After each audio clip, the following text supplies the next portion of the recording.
chill pill, a little bit of that Ritalin, they don't use that anymore. What is it? Adderall, something like that. Yeah, maybe so.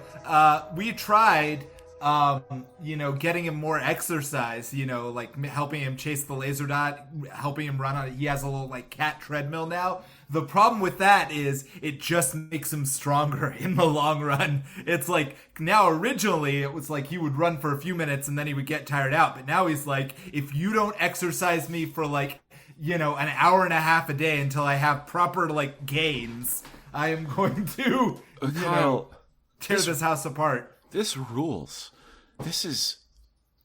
Hey, my name's Nick. And I'm Kyle. And this is The Big Bang Theory. Sometimes we talk about the television show The Big Bang Theory, which I got wrong a second ago. This is The Big Bang Theory. Man, 9 years in, you think I'd have picked a better name that isn't exactly like the thing we're talking about, but... No, I'm sure it was me who picked the name, and I always do this to you, is I pick the worst names. We do it to each other. We have equal voting, We this is a democracy, and it sucks. We have to live with all of our own bad decisions, and I love it. It's the only thing worth fighting for. But because we're talking about how Kyle's cat is getting increasingly strong and menacing, that's what we really love doing on this show. And so we're going to get into that a little bit more before we talk about the actual television show, The Big Bang Theory, that we watched. Kyle, you're making me think of two things. One is this tweet from years ago that was just somewhere out there is the strongest cat, and he doesn't even know he's the strongest, but there is one cat in the world that is the strongest cat. And I don't know if your cat is going to get towards that, but I think without any other cats to compete against, and this not having any sort of ego wrapped up in it, this being about your cat just working purely on like self-improvement and spite, I think he's just going to go until his body can't sustain it anymore. I think you might end up with the strongest cat on your hands. Oh no! And then you're trapped. Then you have a small tiger. Work. The cat didn't want me to go to work today. I tried to outrun it, but it's so fast. Yeah, I tried to look in a commanding manner at the cat, but he looked back at me, and the sun just like shone across all of his like rippling taut muscles. Yeah, and the cat is going. You know what's going to happen? The cat is going to develop a strand. A strand? A stand. I'm sorry. Oh, a stand. Okay. I was like, oh, this is what Death Stranding is about? Is the cat going to have to like carry a fetus around or whatever? That was like part of what I got confused by. But no, a stand like in JoJo. Yeah, you got your stands and you got your strands. Both of them made by pretty cool Japanese guys. Only one of them has Norman Reedus. People with strands sound like this and walk like this, while people with stands sound like this and walk like this. Hello, early 90s comedy that we love. I miss that era. What the hell? God damn it. Now we're talking about JoJo and stands. We were talking about strong cats. I guess. Well, you know what that probably means? It means this wasn't a very good episode. No, it wasn't. It was fine, I guess. But let's get into it. Let's not beat around the bush here, where if we were to actually consistently stick to the format of the show, which we disappointingly do, we have to discuss what today is the 18th episode of the 9th season of the television series The Big Bang Theory, episode officially titled The Application Deterioration, and the official summary from the fan wiki here reads, the boys want to patent their idea. Oh, I like how it calls them the boys. Anyway, the boys want to patent their idea from the positive-negative reaction, which I guess is the theory they've been working on all season, but sure, that episode. And Sheldon begins to draw a contract where they are going to split their share 3 ways, since Howard was not entitled to any. Clarify that in a second. And then Raj hears from both Emily and Claire, and again must make a decision. So he consults the girls. There's a hyperlink there. So I'm going to see what comes up when I look at the girls.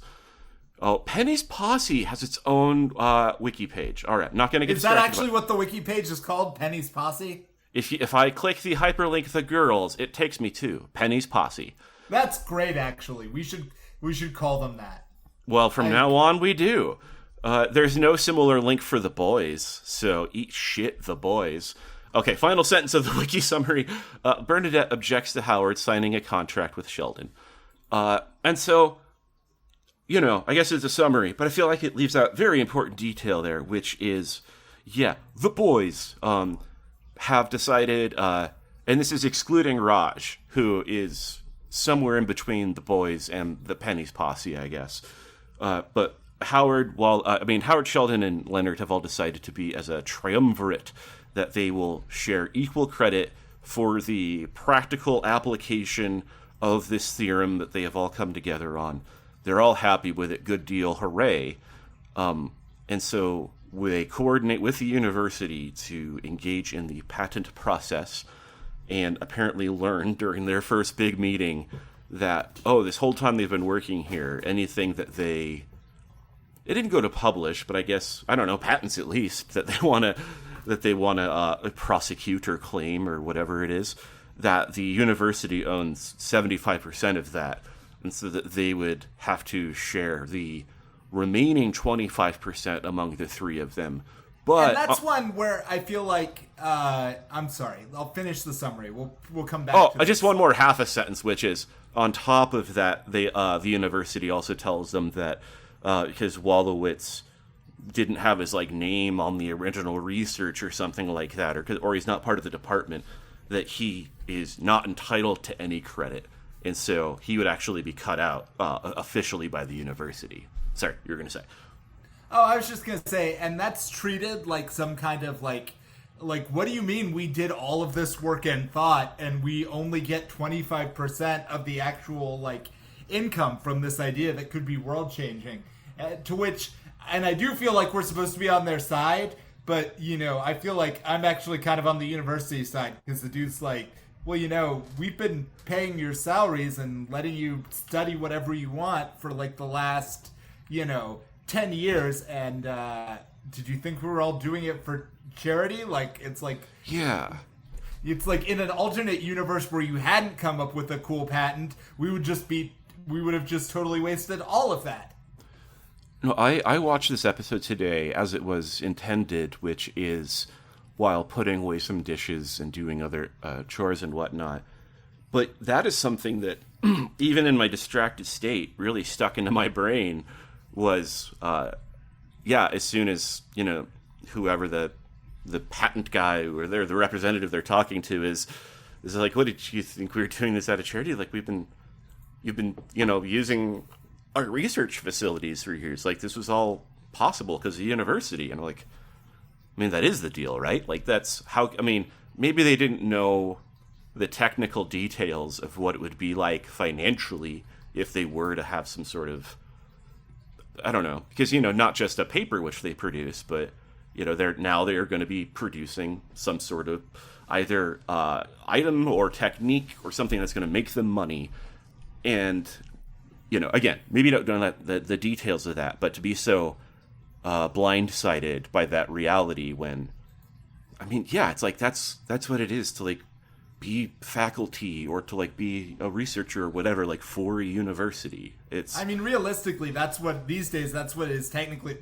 I don't if you work at Walmart, they make you sign a thing that says any ideas you come up with at Walmart are the property of Walmart, which is a little bit crazy, and I think probably unenforceable. Right. But it's just the people who employ you always want to take credit for everything you do while you work for them. And insofar as anything that you develop while you work for them is using their resources, there is at least some room that there is some sense that should probably be negotiated. Yeah, and the only wiggle room I give the nerds on this one is that because they are so pure of heart and innocent in their scientific pursuits, that this entire time they've been there, they have been so into whatever their actual research is, whatever, the theory is, the actual, on the ground doing it, that they've had just zero investment whatsoever in the administrative side of things, that they've just been completely absent-minded to it. I can see that happening, but the fact that they also came together and, collectively all thought putting a patent together was a good idea and wanted to pursue it and immediately started having the meeting. It's like, you guys just didn't come all of that out of nowhere, right? Like, this is something that's had to have come up at some...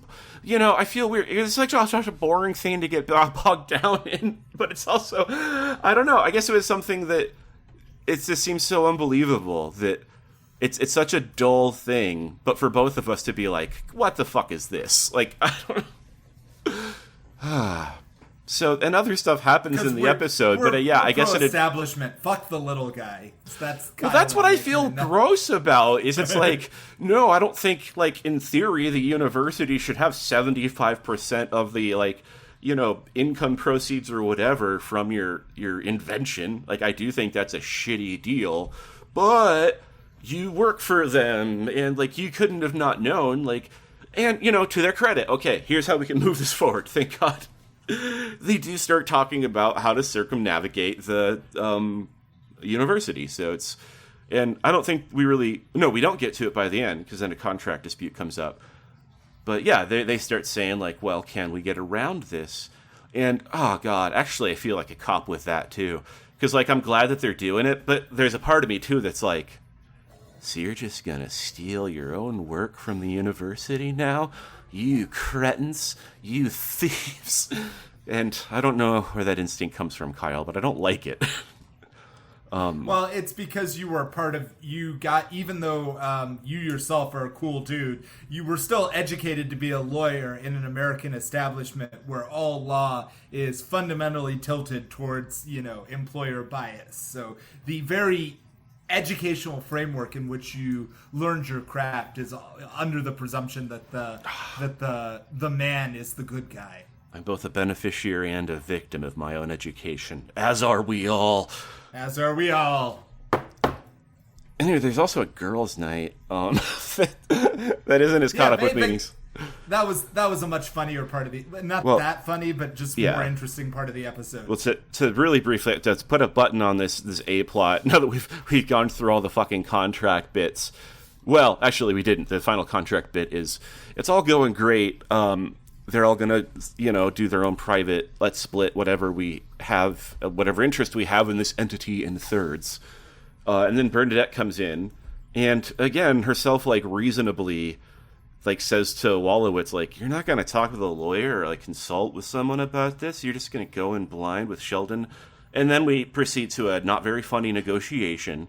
But that's another thing, too, where, except I come out the opposite way this time, where I'm like, what Bernadette's saying is objectively reasonable.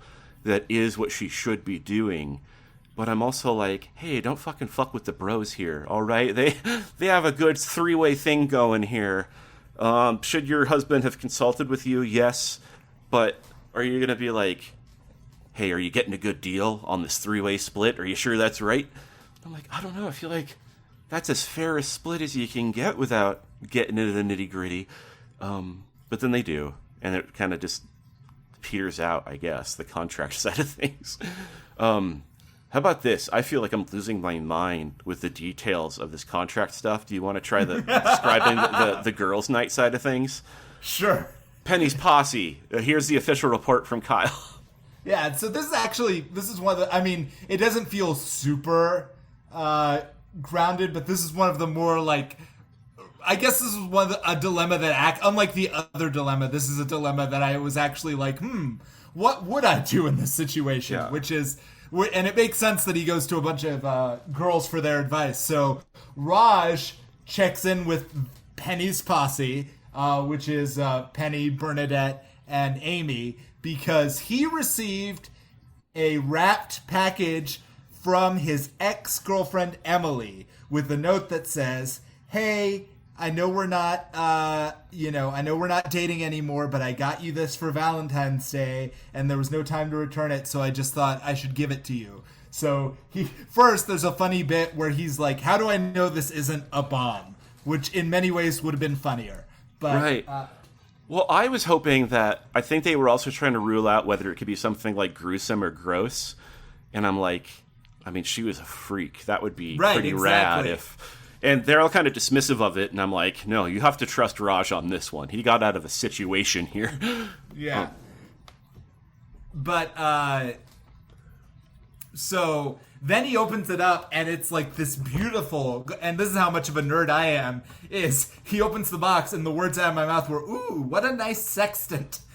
And then they had to explain to the rest of the audience what it was. But it's a gold sextant, There's a gleaming golden sextant, glorious, shining out of the box. Yeah, one of those medieval, or I'm sorry, Renaissance, Age of Exploration style navigational devices. Looks really fucking cool. And he's like, damn, this is a nice gift. And it must have been expensive too. And they look it up, and it was like $500. And Raj is like, well, now what do I do? And then Penny is immediately like, oh, this is a gambit to get back together with you. And just as she says that, sure enough, Emily calls and is like, hey, I don't know if it was weird to send you that thing, but I just wanted to check in with you and see if maybe we could talk sometime. Because, I just really miss having you as a friend, and I'm going through some stuff. And it would be nice to have someone to talk to. And this is another great bit where he's doing this. Again, I could see myself doing this in real life, as shitty as it is. I thought this was genuinely funny and, like, well acted out, and they actually even, like, switched to, like, occasional Raj POV perspective as he's getting wisdom from his counsel. Like, this was really well done, I thought. Yes, he's talking to her on speakerphone. The girls are listening and conferring with each other, and as she asks, can we still be friends? They nod or shake their heads at different points until she asks, is there any chance you could come over right now? At which point they're all like, absolutely not. This is a trap. Yeah. And Raj is like, I don't think so. I don't think that would be a good idea. And they hangs up and he's like, for completely unrelated reasons, I'm going to go right now. And they all see through that. And so then he's in his car driving to Emily when, what's the name of the other girl? Claire, is it? I don't remember, but I think we'll Claire. Claire calls and says, hey, just so you know, I know last time you reached out, I was about to get back together with a guy, but I am no longer with that guy in case you still want to try this thing. And he's like, oh, I would like to try this thing. I just have to go have one quick conversation with my ex. And so then there's another montage of like Claire being like, I mean, I'm not, I have no stake in this. I can't tell you not to do this thing, but I'm just telling you, if you go over there, she wants to hook up with you. You're going to end up hooking up. And Raja's like, what? No, she's just in a really emotionally vulnerable place. And Claire's like, you're being manipulated. And then he's like, He'll switch back to Emily. He'll be like, I'm not sure it's a good idea for me to come over. And she'll be, crying or whatever. And then he's like, okay, I'm coming over. And then he goes back to Claire and it's like, yeah, of course she was crying because she's, emotionally manipulating you to come over. If you go over there, you're going to end up sleeping together and you're going to be trapped in this relationship again. And he's like, that's not going to happen. Cut to the button, of course, is, he and Emily hooked up. But yeah, blissing. Their post-nuptials, lying in bed together, is spent. Something that's like, it's sticking with me so much, which it didn't stick with me in the episode, but this whole time you're describing it, I can't get out of my brain, which is like, so the whole back and forth is pretty great, and I think, like, if her name really is Claire, or whatever. Yeah, as far as, like, the character goes, like, she is a great sport, because she's, like you said, she doesn't have any stake in it, and so she's like, do what you're going to do, but, like, I can tell you from experience, this is what, like, girls do when they want to really play on your heartstrings. And so you get to see, like, the multiple perspectives of, like, whether it is, in fact, a manipulation. But then, like, the thing I'm hung up on is, like, that sextant is such, like, a cool gift that it's like, let's say this is all a manipulation. This is, let's get into a little bit of weird actual manipulative shit here. Is this in fact a kind gesture, or is this like a love bombing thing? Because I'm like, this is great. And like, they even talk about where, like, this is the perfect gift to get Raj, like, nail on the head. I think I feel better if I were clear about what Raj actually wanted, or if it were clear that, like, Emily were somehow malicious, because it's like, sorry, keep no, going. go ahead. I think where I get hung up is there's no indication that she would be. I mean, first off, she's really hot. It seems like she would not have a lot of trouble finding a rebound. And it's also not that clear, but this is always a problem with this show, that there was anything that interesting or special about their relationship in the first place. They were just mismatched, and it petered out.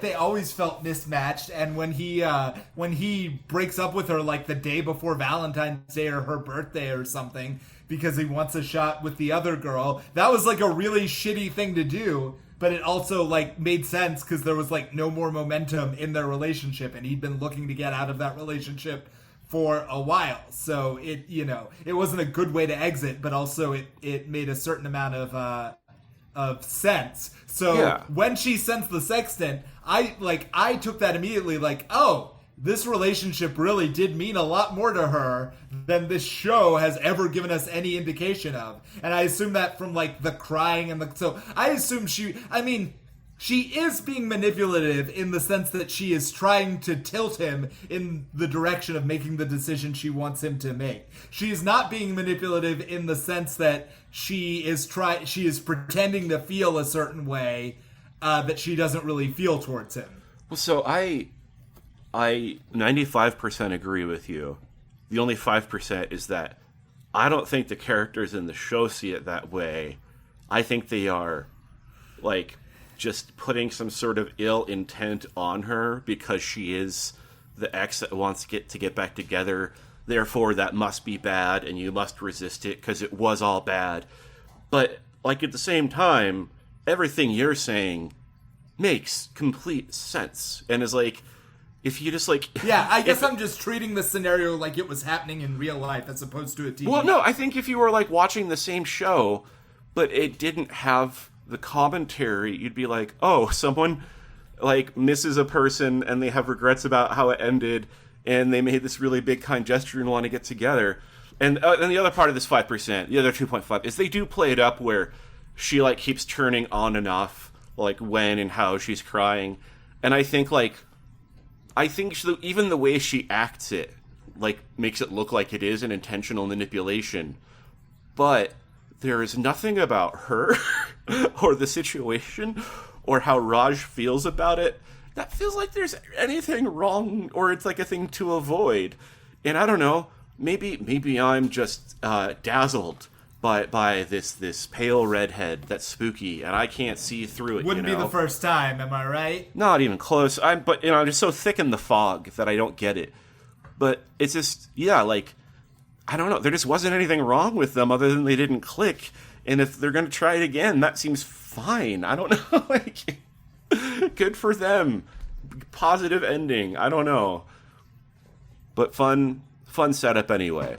Girls' Night was good.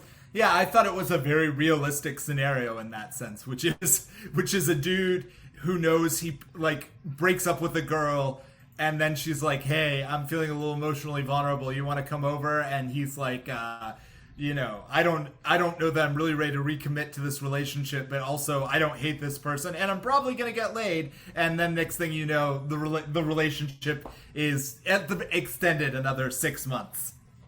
Well, and I will also give the show credit for Raj here not being a weird freak about the whole thing.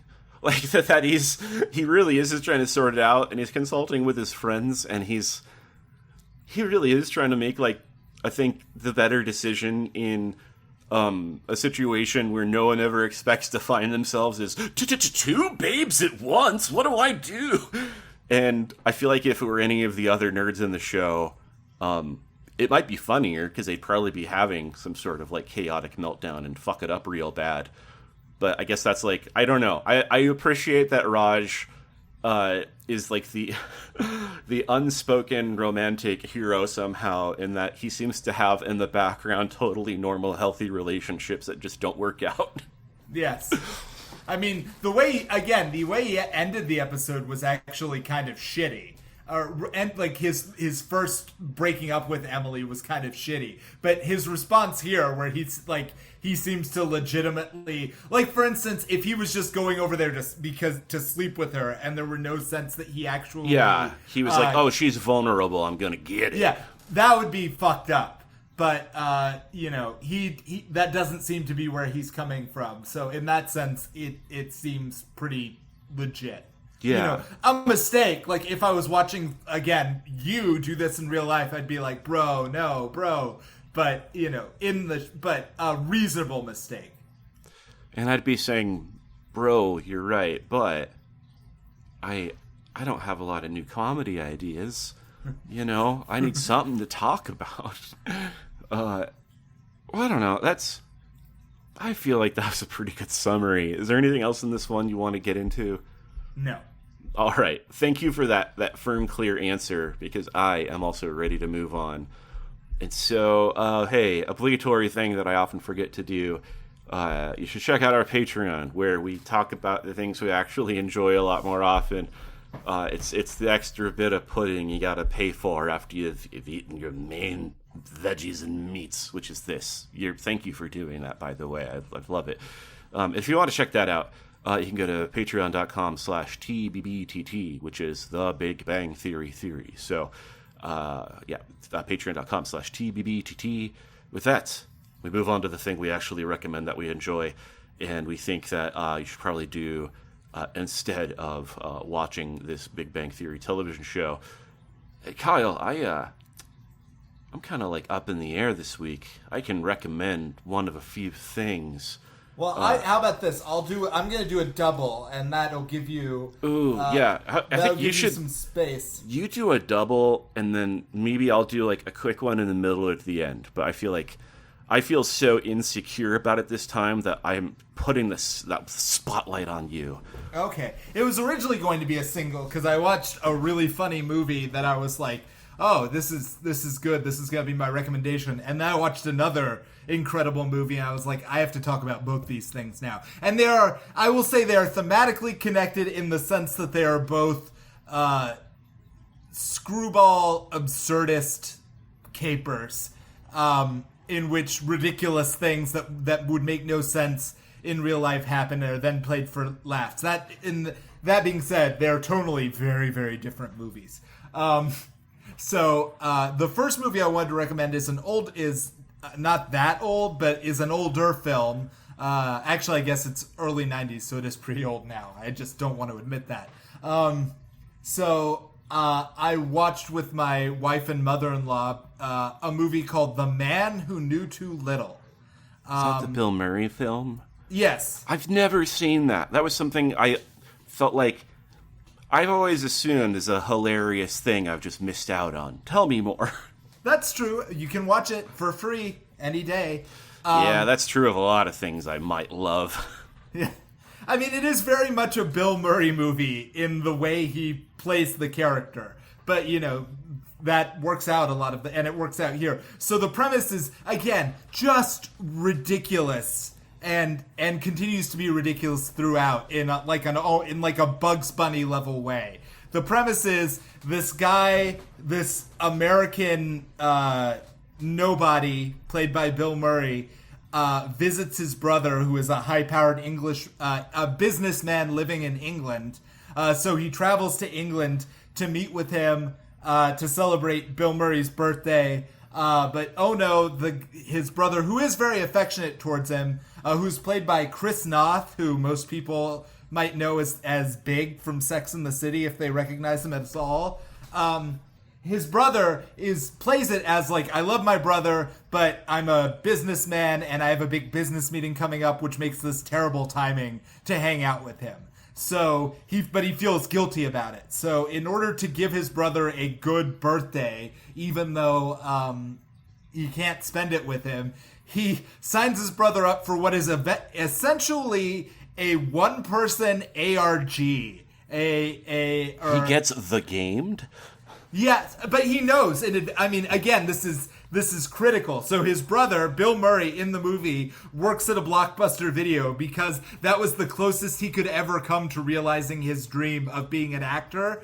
So he enrolls him in this thing, which we see a little bit of played out beforehand, where basically people sign up and they get to role play as like a character in a plot for an evening. So it's basically like like a improvisational dinner theater murder mystery style thing where there's only one person who is not a paid actor, and that person knows that they are part of a fake scenario, so it's also not like Jackass or something.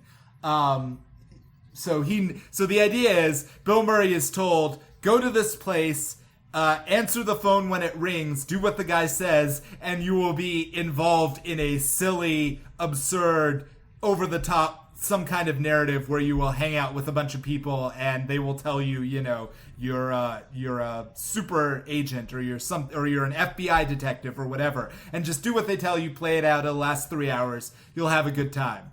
And Bill Murray's like, all right, that's, you know, he's Bill Murray, so he's like, yeah, of course I'll do that. That sounds like a great way to spend an evening. Sure. And so he goes, and of course, here's where the big twist. Right before the people running the ARG are supposed to call, he gets another call. He intercepts a call that's supposed to go to a real secret agent / hitman, and that tells him in code to go to this building and take care of this person at this address. So he goes there. And basically he finds himself, there's a woman waiting and she's like, you're here to kill me, aren't you? And he's like, I guess so.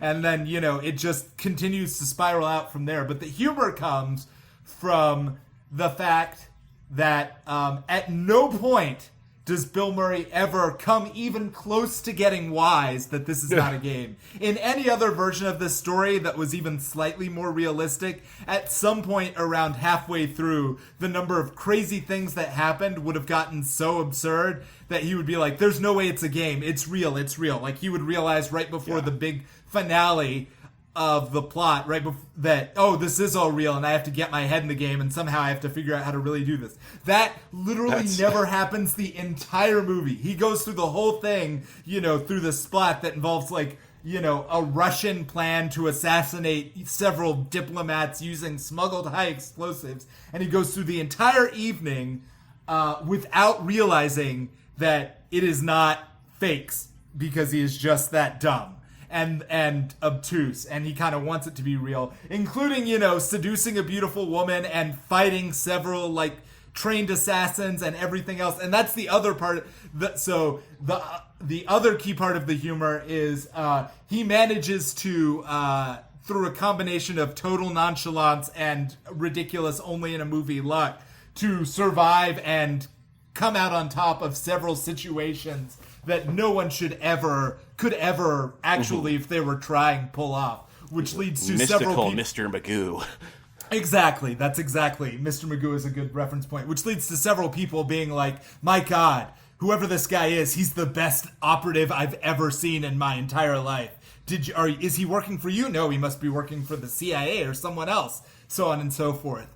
And it really, the level of, that it goes up to is just ridiculous. And then also, Bill Murray, again, really sells it by refusing to ever even hint that he's considering this might actually not be a game. And also, then by every line he says in the movie has this great, which I assume is a strength of the script, has this great double irony where, someone will say something to him and he will respond in a way that works both as him trying to be, he thinks he's being a hitman, so he's saying something he thinks a hitman would say, but he's not taking it that seriously, so he's also kind of breaking the fourth wall the whole time, and that just makes him seem more deranged and kind of scary. Gives him a swagger. Right, where it'll just be like, well, I guess this is the part where I either, I don't know, kill everyone in this room, or I just waltz out of here and none of you are going to stop me, because that would make this whole thing kind of pointless, wouldn't it? And when he says that, you can just see everybody else being like, who is this absolute psychopath? In a way that, it just works. It's really cute. I like that a lot. Yeah. It's hard to check this out. Yeah, it's hard for me to imagine anyone today.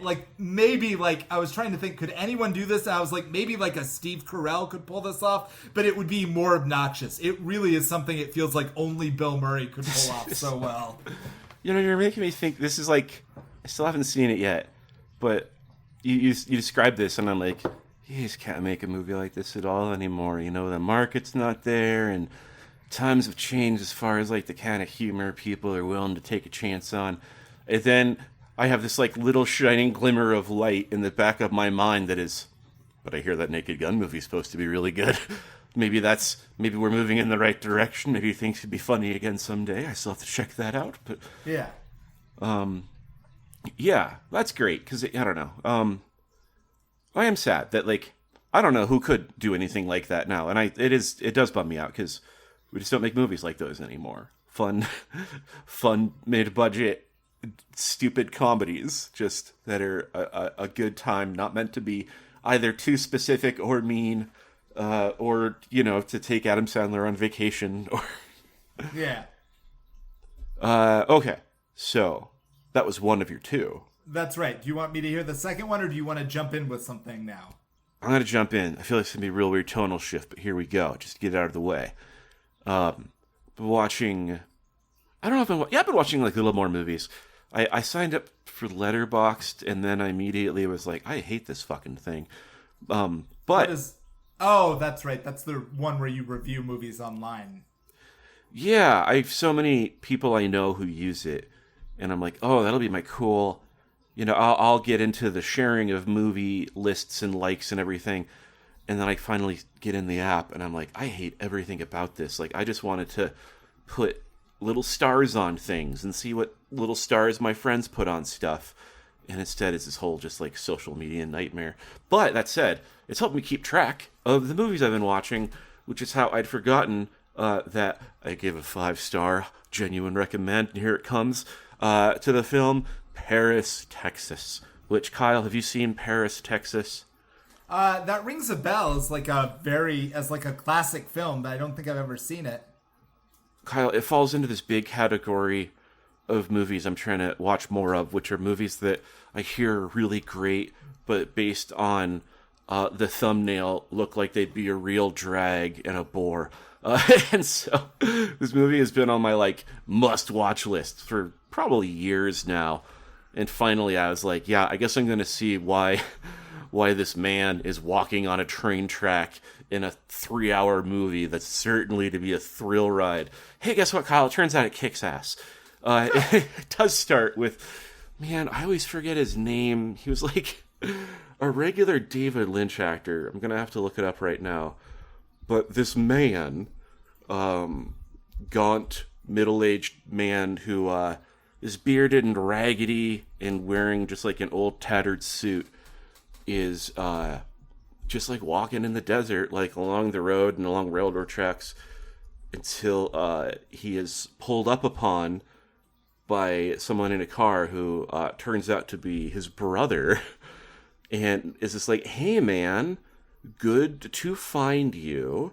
Kind of weird how you just kind of up and disappeared 4 years ago and no one's seen or heard from you since, and now you are walking in a semi-catatonic state and won't speak to me. I'm hooked already. That sounds like a great way to begin a movie. Yeah, it is. Well, it's one of these things too where it's like, I'm half serious when I talk about like avoiding it just because like from the thumbnail it looks boring, but it does look dour. It does look like it's going to be really like a kind of quiet, thoughtful movie, and it is. And at the same time, it's somehow like immediately compelling, just because you're like, I don't know. It creates an immediate mystery just in that interaction. And like I said, it's going to be a short one. I'm going to keep it short because I don't want to describe too much of it, because it really unfolds in a way that I just didn't expect at all. It starts with brother meeting his apparently like fugue state, almost like walking comatose brother in the desert, and brings him back home. And I guess I'll also say about the plot is he starts talking, again, he kind of starts acting like a semi-normal human, never like a fully normal human. But then his brother is like, well, nice back you have at the house. You're with the wife and the kid. The kid who is yours, by the way. And we've been just watching him for 4 years, and he's basically our son now. So that's going to be awkward, huh? good to have you back. And that being one of several big, weird personal developments that unfold. And they kind of, I don't know, go on like a little quest to figure out like what happened to this man during these 4 years that actually was worth or would have caused him to leave, his son and apparently the mother of the child who also has just kind of disappeared and kind of like piece back together whatever the hell happened during this like part of their life. It's great. It's I finally actually looked up the names. Harry Dean Stanton is the name I couldn't think of. He's your main desert wanderer guy. And he's great at being gaunt, charming, and oddly handsome, and completely mysterious and bewildering. So yeah, Paris, Texas. Recommend it. Good movie. Excellent. I will check that out. I appreciate that. I have one for you, although my guess is you've seen it. So, so my other recommendation, again, very screwball, very different, as will become clear. I will say, so I was watching a movie the other day, Longlegs. That's not my recommendation, but I was like, this is pretty cool, I know cool where this and is weird. going. And I was like, who made this? It's like Osgood Perkins. What else has he made? And it's like, well, there's this movie that just came out called The Monkey. And I was like, oh, a lot of people like, I remember hearing about this. The Monkey's supposed to be pretty good. So I'll watch The Monkey now on Hulu. And that is also fucking fantastic. Very different from Longlegs. So don't really compare the two films that much. But just a great wild ride of a horror film. Yeah, that's another one where I heard such mixed things, and I think it's because, yes, it is the same guy that made Longlegs, and tonally it's a completely different movie. And so it sounds to me like people were going in expecting something similar to Longlegs, and when they get something that from scene one is explicitly going to be a comedy, I think people were like, well, what the fuck just happened? What am I here doing? Yeah, it's just to be clear, it's a comedy where within the first 2 minutes, a person gets literally disemboweled. And somehow the way in which he is disemboweled is really fucking funny. Yeah, well, it's like, I can't remember what the hell I watched. Beau is Afraid, where so many people tell me that movie is just like a nonstop, never-ending anxiety nightmare. It's like an overwhelming, like, just deluge of intensity. And I watch it and I'm like, well, maybe. I guess if you just... Don't have a sense of humor? Well, I think it's like seeing it's like cringe humor maybe in a way where, like, seeing this person be so uncomfortable makes me uncomfortable. Maybe they're too empathic or empathetic, whatever that fucking word is. But yeah, it's all silly. Like, it is, it's like, I think it would be fair to call a lot of scenarios in that movie nightmarish, but in like a really goofy way. And yet with The Monkey, like, yeah, the first not Adam Scott, the shopkeeper gets his guts torn out. And so it's like, okay, well, this is obviously going to be horrifying and visceral, but that was the silliest way someone could have just got their guts torn out. Yes. So just to be, this is not spoiling the plot of the movie. Again, you find this out pretty much right away. The premise of the movie is, there's a little toy monkey that if you wind it up, once it starts moving, it basically has the power to final destination someone at random. I mean, we don't know exactly. It's like, if there are any other rules than that, they aren't really explained. It's just no like, lore. I didn't think about that till now. They don't bother. Just fuck it. It's a magic monkey. No, it's very much, I will give it, because the movie is based on a Stephen King short story that I have never read, but it does feel, it feels like one of the truer Stephen King adaptions. Even there are other Stephen King movies that I really like, but one of the things that they all have a tendency to do is they want to be like overly serious about like how the magic works or whatever. But this is actually more true to Stephen King, where it's just like, somebody's just like, I don't know, it's a fucking evil monkey, man. What are you gonna do? Yeah, it's just like, don't turn the handle. That would be a crazy thing to do once you understand how it works. Well, and I also appreciate it, like, the lack of lore, because I think something that makes a lot of, like, I don't know, maybe they're starting to like disappear, or maybe I'm old and they have disappeared, but these movies, I don't know why I said it like that, movies that they go so fucking deep into the lore to the point where like, you've explained anything away that would have made your spooky villain interesting. Like it's, oh, you need to have like something that seems believable to explain why like a horrifying nun character wants to eat kids. Like, I mean, why can't that just be a spooky thing that exists? In here with the monkey, it's like, yeah, like at what point are you ever going to be able to like logically explain with a straight face that like, oh yes, this monkey had a very serious purpose. It was passed down from generation to generation of this. Like, no, fuck it. Like this monkey, who knows why, but yeah, it stops playing its little song, and someone will die in a bizarre fashion. Let's roll, baby. Yeah, and so that's, I mean, so the drama of the movie basically comes from like the nearly like generation spanning story of like this guy who found the monkey when he was a kid. A bunch of people died. Well, he and his brother, because most of the movie is about his relationship with his brother. Are they twins in the movie? I think they were twins. They're twins, yeah. So they're played by the same They're played by different actors as children and adults, but as children, they're both played by the same child actor, and as adults, they're both played by the same adult actor. That was the most confusing way I could have said that. I think I agree, and I'm letting it hang. I want no further clarification because I'm on board. But anyway, so as kids, they found this monkey. A bunch of people close to them died in ways that were both horrific, but also kind of funny. And then, as adults, and then they tried to get rid of it, and then they both, in their own ways, have spent, like, the last 20 years of their lives defined by the trauma of just knowing this thing exists somewhere in the universe. And then, it comes back into their lives, and they have to figure out, now what the fuck do we do? But so that's the drama, is basically like, are we going to be defined by our relationship to this cursed object for the rest of our lives? And and I won't spoil the answer, but the comedy comes from, yes, the way people die is very gory, but also it's just so over the top, and it's always so perfectly timed that it is just, and it's so like, in a weird way, it's fair. Like, it's not like in a Friday the 13th movie where you're like, why did that person go down the stairs? Don't they know there's a slasher down there?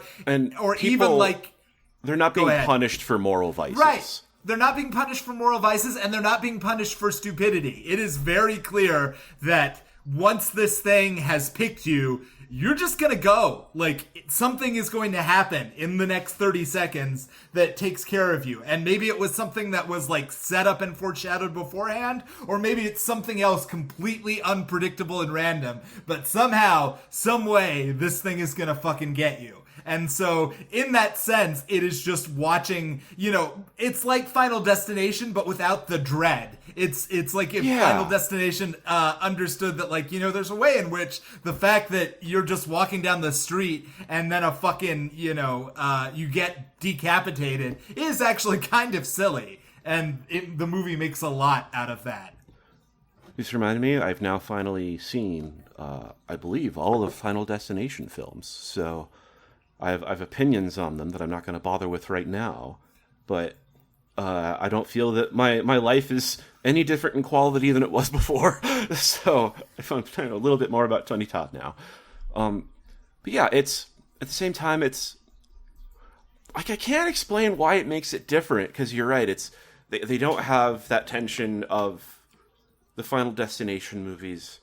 And even in the Final Destination movies, those lack the element most of the time of anyone that, like, deserves it, is like, oh, you're all going to be part of this catastrophe. You just happen to not be, because it turns out that, I don't know, in 6 different areas in the country across about 5 years, there happened to be a bunch of psychic teens that saw it all coming. But then it's like, oh, well, fate becomes the malignant force. Like, there's still an intention that is like, I'm going to get you for getting out of my grip. Monkey don't give a fuck. Yeah, I mean, it's like, the feel of Final Destination is like, wouldn't it be horrible if this happened to you? And And the feel of the monkey is like, this could happen to you at any fucking time, and there's nothing you can do about it. And also, can I just say, this is a dumb thing to make the difference tonally, but the hard R rating really, and again, the sort of sense of that it's really a comedy deep down, really just at one point, I won't tell you how, but someone just explodes. Actually, like several people explode. Yeah, I know the one you're thinking of, though. But at one point, someone explodes, and the person who's there watching it just goes, "Fuck!" And you're just like, yeah, that's the correct response. That's kind of what's missing in Final Destination. Well, and it's making me think, honestly, of Mortal Kombat 2, where when that game came out, I was like 8 or 9 years old. And, the second in the Mortal Kombat, those games are so controversial, so shocking. But it's like, how seriously can you take it when you punch a guy and they explode into 1,000 bits? It's like so over the top. You're like, well, that would never happen. That's not something that I'm like a kid is going to see and be like, oh, that's violence that could happen to take seriously. And I think that's why this movie, like, the kills are funny, is that they are so over the top that it's like, well, I don't have to be too worried about that happening to me. And like, I don't think that person did anything to deserve it. That was just kind of wacky, wasn't it? Like, that was a genuinely out of nowhere kablooey. Yeah, and also, for the most part, I guess this makes a difference. They're all relatively quick. I won't say they're painless, but they are all relatively quick and unexpected. So that no one, like, you're just like, oh, well, that person didn't have a lot of time to think about what happens to them, and that's probably for the best. No, there's no, not that it even, like, veers close to it, but it's, like, it's completely devoid of any sort of, like, torture porn or cruelty elements. Yeah. Which, like, that's such a hard thing with, like... As someone who likes horror movies, there being that invisible line between, like, yeah, this is a mean-spirited movie, and I don't think I like it, and I think it is just trying to be mean and brutal, versus something like this where it's like, yeah, people are exploding, getting their guts torn out, but it's all clean fun, right? Like, you can just tell that, like, the people that were making it are in a good mood, and I don't know. They're not assholes about it. Yeah. Everyone's having a good time.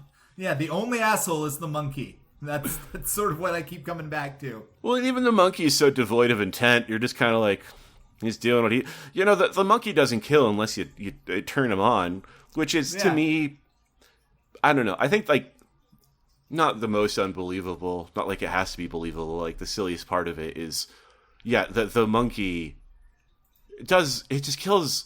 basically at random, like it's some sort of like geographical vicinity, but like initially it's like, oh well, maybe if we use it with intent and think about who we want it to kill, it'll do it. And it turns out like, no, it's just gonna kill whatever it wants. And how it still remains tempting at that point is but that it is nonetheless a compelling interest where someone's like, I gotta fucking turn that key. And it's like, well, yeah, I mean, I understand the pioneering spirit and the nature of curiosity, but what are you going to learn the 8th or 9th time you've turned that key? Other than you haven't got yourself got yet. Yeah. I think... I don't know that... Okay, I'll ask you. Which would you have a harder time not fucking with? The puzzle box from Hellraiser or the monkey? Like, which if it was in front of you and you just like, God, I gotta fiddle with one of those things.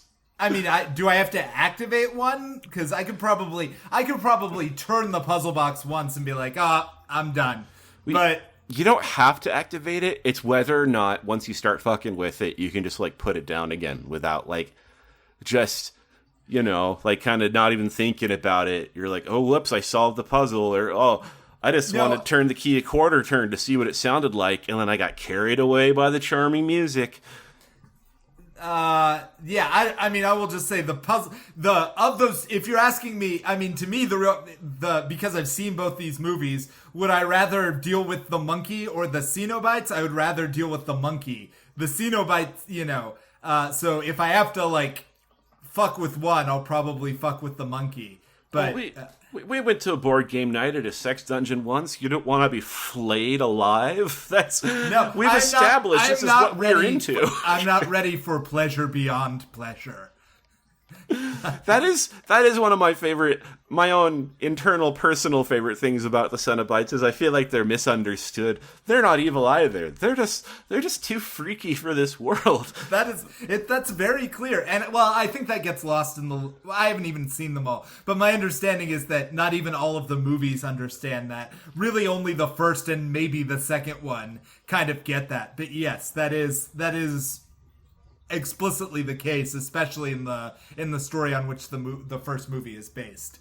Yeah, no, they lose it more and more as, because like, this is a complete tangent now, but in the first movie, even though the Cenobites absolutely stand out because, like, you know, Pinhead, like iconic horror character, they're not even the bad guys. They're just like. They're like, yeah, this guy fucked with our cube, and now he's like, hey, I didn't know the cube was gonna do that, and they're like, you should have thought about that before you fucked with our cube, and so we want him back. Is a weird, greasy man who eventually loses all his skin, and somehow, despite having all his skin, is still having none of his skin is still sexy enough to convince a woman to help murder for him. I helped someone move yesterday, and I was just like, hey, you wanted some insight into the joke writing process? Here's a thought I had. People say beauty's only skin deep. If I met someone who didn't have any skin, I don't care how good of a person they are. I'm not going to fuck them. But in Hellraiser, that's a great joke. Well, thank you. Maybe I'll actually use it. I'm like so sheepish about it that I'm like, I'm gonna test it out on the move-in folk and see if it plays. But it's like they have to give me feedback, but they can't cut me out of their lives at least until I help them moving this guy. Yeah, I've established my value, and now they have to put up with my japes. But yeah, that again, it's like a little unbelievable, but it only makes it that much more bewilderingly horny. That in the first movie, this fleshless man comes back from hell. And the bored housewife that was having an affair with him is like, I just can't get enough of that hunky skinless man. He's so much better than my kind of boring beskinned husband. What the hell are we doing anymore? You liked a couple things, I liked a thing. Neither of us really liked the episode, but Raj has two babes at once. What are you gonna do? Poor fella. God, now I feel like I have to find a really artificial, forced way to get us out of this. Well, no, just as Raj can't choose between two women, I can't choose between which one I like more: a silly comedy with Bill Murray or a gross, wet comedy horror movie with an animatronic monkey as the main character. Why Bill Murray isn't in the latter? I guess, he got in Zombieland. Yeah, I started to say I don't know what he could add to it though, because his whole thing is being understated, and I feel like that's the one thing that would, someone would get their head taken off in front of him and he'd just be like, I didn't know that could happen. Interesting. And he'd be like, well, that's not really, the line was, holy fucking shit, where's his head? Can you try that again, Mr. Murray? If Bill Murray's looking old, as a lot of people who get old are, and, you see that, and you're like, does he have the chops? Does he have the energy to keep being and stuff? If he didn't have any of that old skin on him anymore, could you even tell? He'd looks fresh as a daisy. Cenobite Bill Murray, that's what you... Yeah, that's what I want, is I want a Caddyshack beyond pleasure and pain. So.